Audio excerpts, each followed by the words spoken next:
Hi, my name is Stuart Roberts and I'm one of the co-founders of Stocks Down Under, Australia's leading investment publication, 4 times a week, 12 great ideas every week of the year. And with me is Steve Turner, who's the Managing Director of Rafaella Resources, ASX RFR, and he's in Brisbane. I'm here in Sydney. Steve, welcome to Stocks Down Under. Thanks, Stuart. Good morning to you. Yeah, good morning. So you were just sharing before we started recording, you're packing up your house because you're moving to Spain.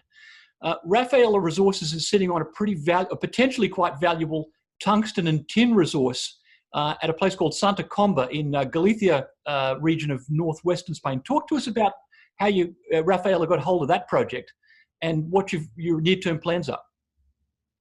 I was working with a capital group that seeds a number of projects, and they're based out of Hong Kong, and they picked up this mine a number of years ago.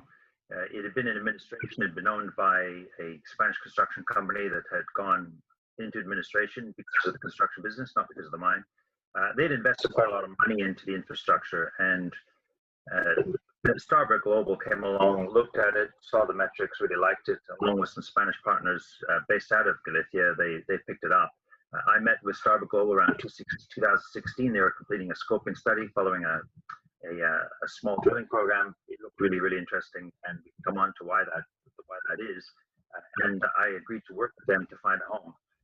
I came across Rafaella Resources, a company listed on the ASX with 2 exploration projects in it, one in WA, a gold exploration project, and the other being a polymetallic exploration project with copper, cobalt, gold and silver in Yukon, Canada.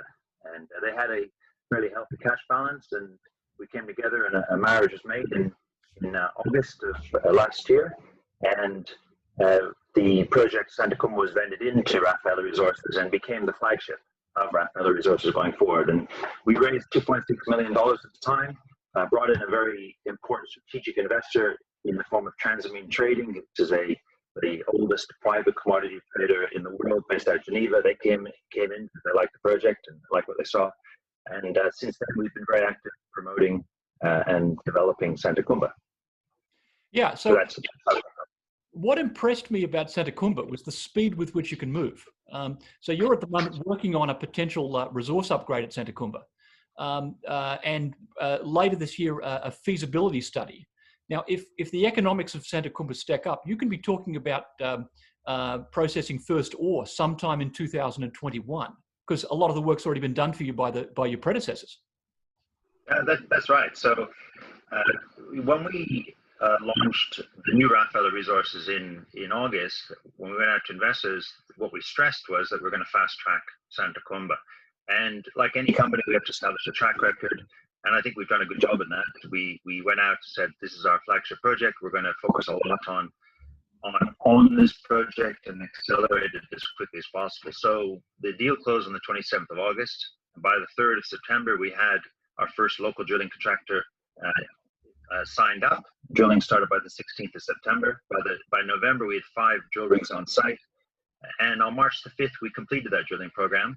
By then we had drilled nearly 9,000 meters of a whole combination of diamond drilling and RC drilling. And we also completed 65 holes at 9,000 meters. So the drilling program has been completed. We're now in the process of receiving all those samples, which have come in. 3,200 assay samples have come back. And we're in the process of feeding that resource model, which will hopefully see an upgrade in that resource, which we would look to have released to the market in about 4 weeks' time.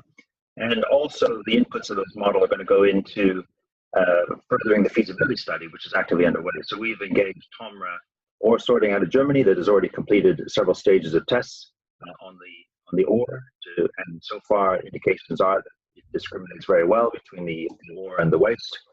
And we've also done some initial test work with Grinding Solutions in the UK, which has also come back looking very positive indeed. So that will now go through to the second stage of metallurgical test work to feed into a final feasibility study, which we would expect to have out in Q3 of this year.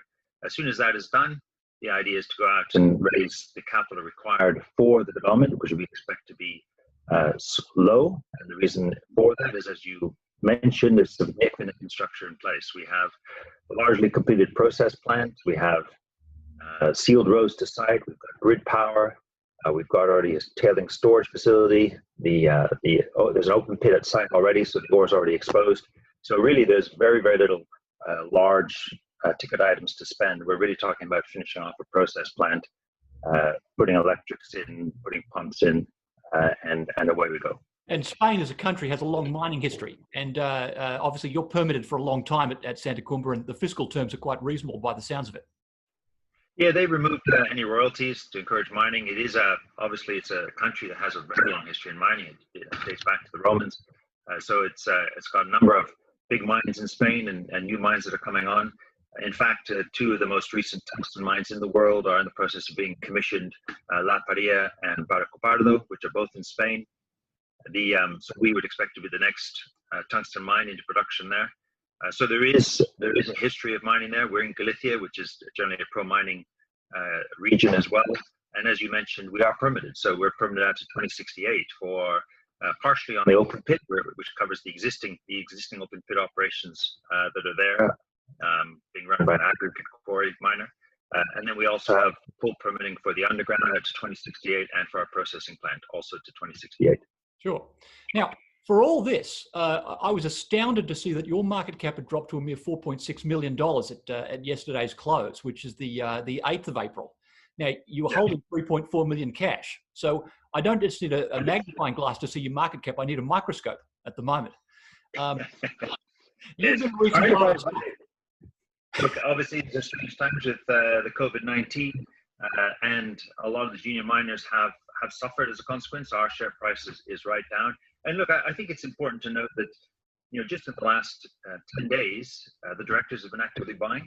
So the directors between us have bought 1% of the company, over 700,000 shares in the last 8 days, and taking our total holding to just over 7% of the company. So, I can tell you that we think there's a lot of value in the company to come, but I'm not only telling you that, the directors are showing it by reaching into their pockets and buying shares.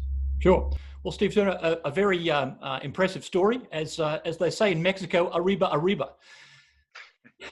Yes, so, we're excited. We're excited. We think there's a good future. Look, and we're also, I think an important point to make before we go is, we're funded through the end of our feasibility. So we're good to go. We've had no material impacts to our program from the COVID-19. We completed our drilling on time.